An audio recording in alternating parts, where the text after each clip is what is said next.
Yeah, to defy the illogical, like to push it to its max. Yeah, defy right? entropy, essentially. Yeah, exactly. Yeah.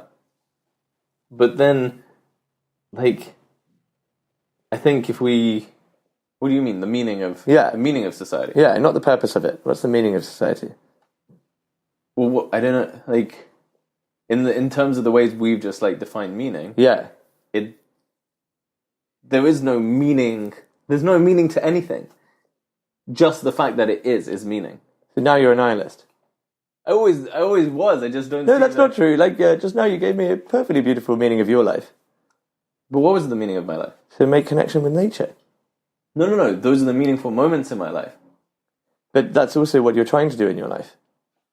Yeah. Well, I mean, yeah. If I want to make it like into a purpose or something, but I'm just saying that it's the fact that something exists and that you can connect to it and like allow it to effervesce a sense of beauty. That in itself is meaning enough. The moment in which you connect is meaningful. And if your life is built of meaningful moments, then you live a meaningful life. Yeah. So you know what makes your life meaningful. So why would you not aspire to do more of that and then make it your purpose in life? I guess. Like, I don't know if you... I don't think you need to make it into a purpose, but... and also that's like... Maybe that's it. That is a more existentialist... It's like where you actually... You're making your purpose. Yeah, but is it already your purpose if you're actively aspiring to do it? Just because you haven't said it's your purpose. If it's something you're actively aspiring to do, it is your purpose. It has become your purpose. Yeah, I guess. I guess it doesn't really matter. It's also, even if you create your purpose, it's still very hard to ascertain whether you actually created your purpose. Oh, what you think? Maybe it was always your destiny to have that. I mean, it goes into the nonsense, free will or whatever. Yeah. But so okay, fine. So we're both very comfortable with the idea that life has no meaning, but then conversely, are you comfortable with the idea that life has a meaning? Yeah, because I think actually, I'm less comfortable. Yeah, because so a lot of people find that more uncomfortable than the idea that life has no meaning. Well, because I got to figure it out. Why? Purpose, not meaning, but purpose. No, but why do you need to figure it out? Meaning to our lives. Well, yeah, I guess I don't need to figure it out. But I feel like there's something that I'm missing out on if it does have a meaning. I got to figure it out. Right? Like, I just feel that... We've already wasted 30 years if we haven't figured it out yet. Like, we're running out of time. Like, how would we figure it out? Maybe we figured it out, and maybe we're living it, but we haven't accepted it. So I think the meaning of my life, like as I was talking about, is to be happy. And I only figured that out recently. And I've accepted it, and I live my life to make myself happy. So whatever. So, but like, how is that? Like, that's like the hardest thing. I feel like a lot of people want the purpose. I feel like they should have a purpose because that will make them happy. Yeah. So the only reason I've taken out that middle step.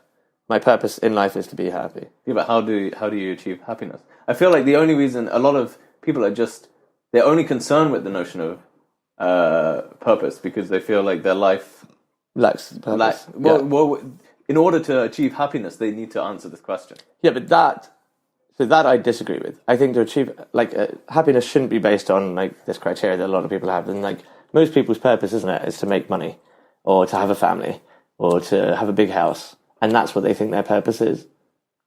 And that's what will lead to happiness. I don't know. For me, that's just such empty purpose. I think that's why I find the notion of purpose actually empty. More nihilistic and so empty. It's because at the end of the day, it all vanquishes. But also, what makes me happy is it's got nothing to do with other people. Actually, it's just like a sort of energy. I think I just search for positive energy, and when I find it, I feel happy. And that positive energy can be, just like sitting in the park by myself, or like going for a walk. It can be like a myriad of things cause me happiness. So I just follow those things. Yeah. Yeah. So you're a metaphysical stalker of feelings. Yeah. Just energy. Yeah, I guess. I mean, I don't know if we need to make it any more complicated than that, right? Yeah, exactly. There's just good taking it down. You just follow good things. Yeah, exactly. There's just good things, and I just try and search for them, and I find them, and they make me happy. But I do think there's elements to life which aren't necessarily happy.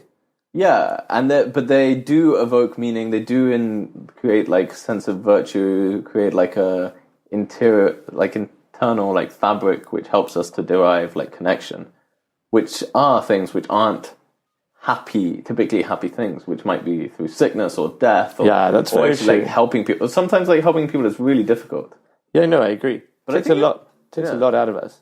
Yeah, but I help people because it makes me happy, right? Yeah, but does it make you happy in the moment, or does it make you happy in the sort of... No, so it makes me happy in the moment. I try not to reflect on it too much. Then I think when we reflect on how we help people, we reflect on maybe what we could have done differently. Yeah, but there's sometimes like some helping people. You've never helped somebody not enjoying the actual process of helping them, but know that it's a good thing to be doing, and so you're just happy or like free in the fact that you're doing something right. No, so I agree with that. Like whenever I give up my seat on a tube or something, like it's actually extremely uncomfortable to stand for like an hour-long journey. But I do feel like I'm making the right move by giving my seat up to someone who potentially needs it more than us, right? Or if I'm taking the special needs guys out, like sometimes like it's very annoying babysitting like 30 screaming people, but like they do need it more than I do. But I still derive happiness from that. Yeah. Even though maybe in that moment I don't enjoy it as much as I could. Yeah, so it's the post. But maybe we just have lower what's also standards of interesting happiness. is I find like giving to strangers is a lot more... So I feel like giving to strangers seems to be a lot more fulfilling momentarily than giving to family. Yeah, but that's because maybe family... It's an obligation or something. Yeah, family is an obligation, right? Yeah. Yeah. Well, I don't know. I feel that... And also, when you give to family, there's an obligation that you have to give something that they might like. Maybe when you give to a stranger, you can give whatever. But I guess there is also, you don't really get... I don't know. You get no credit for that. That's because you're just meant to do it. Like, you're my son, so bloody fucking do it. Right? Okay, well, what about in the context of relationships? So, there are those people that give every time they see someone. They give them like a little sweet, or they always have something to give them. Yeah. And then it becomes expectant. Yeah. And then is it still fulfilling? Yeah, I guess it's when things become like common, just expected. Yeah. It becomes less fulfilling. Yeah. But then you're still giving something that is of meaning and beauty to the other person. That's true. So then how come should we not keep doing that? I feel like your notion of just doing things that make you happy it's extremely simple. Extremely simple, but then it doesn't take into account. Yeah, so it prevents me from, doing things that make me unhappy. Yeah. Which I do miss. But it's happiness, like, because some things can you miss unhappiness. Yeah, of course. Yeah, of course. Because you can't wallow, or because I can't wallow. Can't wallow. No, because misery. I'm constantly searching for happiness. That I can't remember the last time I was unhappy. Well, and if you're constantly searching for happiness, you're probably not happy. No, sorry, I'm constantly happy because I'm constantly finding it. I wouldn't say I think I know what happiness is. Yeah. Yeah. But I don't know if that's short-term happiness. I don't know if it's like a long-term happiness. And it's probably not a long-term happiness because I keep having to refill it.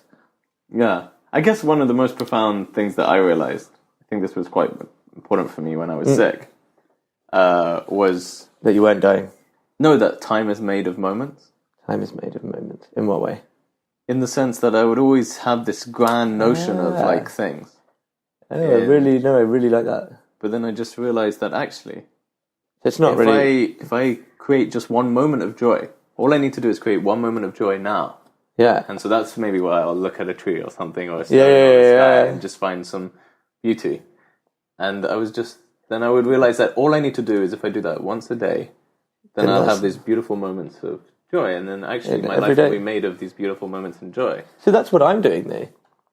Yeah. When I find these moments of happiness. But then we're just focusing on those moments that we create that cause us joy and cause us happiness, and we're ignoring the rest of the day. No, but yeah. So I think like in terms of memory, and then we reflect back on things and we only remember that. Yeah. And maybe that's kind of like... the meaning. There's something, quite beneficial of that. I also feel for me when I really couldn't do so much in my day, and like I felt very unproductive, and it was really, I didn't like that about, myself or ability to not achieve anything. But then if I can reflect on yesterday and the day before and the day before in a way where I'm like, oh, I had this transcendent moment. And then before that, and then you bind this kind of narrative together. I know we said this was unhealthy, but there's some beauty that can come from that. Yeah, but it's also a coping mechanism as well, isn't it? Yeah, it's a coping mechanism. Anything that helps you cope with your current state of well-being, I think, is important. But if you bring that notion, anyway, to light as many times as possible in a day, then you just have these unfolding moments that build up and make a fluidity of beauty.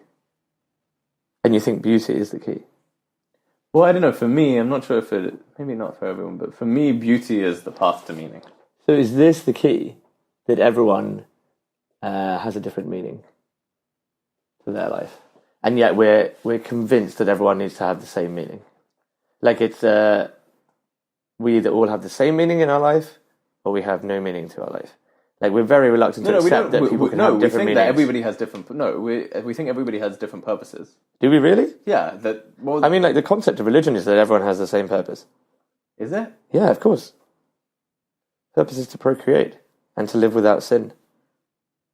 Yeah, but that's not. I don't think that's. And also to spread the message of God. No. For me, the notion of a purpose is based on an ecological idea that everything, every person, every element of this thing has a different role in society, and as the roles add up together, we have like a holistic, evolving system that works and functions. And I think that yeah, but that's still true. That's still like exactly what religion says. Like every animal has a role to play. Every human has a role to play. I think it's micro as well. Like each human plays a different role. What is that? Because there's like a man and a woman, and one of them creates the baby, and one of them. No, like everybody, because we're all idiosyncratic. We're all different. We all occupy different spaces. But I don't think we are that different. Yeah, but I think, the reason our society functions is because not everybody is a banker. Although everybody's a fucking banker. Yeah, exactly. Everyone we meet is a banker. Yeah, exactly. Yeah. But like we couldn't have a podcast that functionally works if everybody was a podcaster. Yeah, but everyone is a podcaster. Yeah, that's true. Yeah, there's so many podcasts out there. Yeah. But what about the concept? What about in a tribe? Where everybody takes on a different role. Yeah, okay, that's that on a small scale. But when we increase that scale to when there's 6 billion people on Earth, but we all must be fulfilling similar roles. No, we're not, because otherwise we wouldn't have any food on the table. We wouldn't live in buildings. We wouldn't have running water, because there's no water. There's no engineers. There's no architects. There's no builders. There's no farmers. There's nobody to transport the food.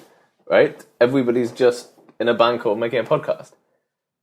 So obviously it's not true, because we just had some groovy ass lunch. Yeah, that's true. And our thirst is super quenched. So, and that is, but I guess that's also on a micro notion of purpose. Like that doesn't necessarily have to have anything to do with meaning. Yeah, or purpose. That's to do with this. That's just to do with us living our lives. Yeah, that's true. But I do think that we have kind of we are given certain things that allow us to behave in certain ways, and that behavior allows us to, work together to kind of co-create a society or a sort of maybe a system. Yeah. That kind of functions and evolves in a way that, moves towards a state of balance and harmony and like self-sustenance. And whether we find meaning in that or out of that is really, in a sense, up to our perspective upon that. And do you currently find meaning from that? Well, I find it from looking at a stone. A stone or a tree or a stone. Yeah, but that's because you've had that ability to take things back and strip it down to it's there, essentially. Yeah. Yeah, I mean, I've spent time stripping stuff back, but also I get caught up in the idea that everything's futile if we reduce everything to a linearity. Like, I just find that it's like, yeah, but what? Like, so it's like question. Okay, because I'm not Hindu and I can't take money into the afterlife like you guys. Yeah. And coconuts. Like, you can't. The meaning to make money in your life just ends like. Yeah, but but we're only making money in this life to make things easier for our kids, right? Yeah. Like, I don't care about the next life. Yeah, but that in itself, it just feels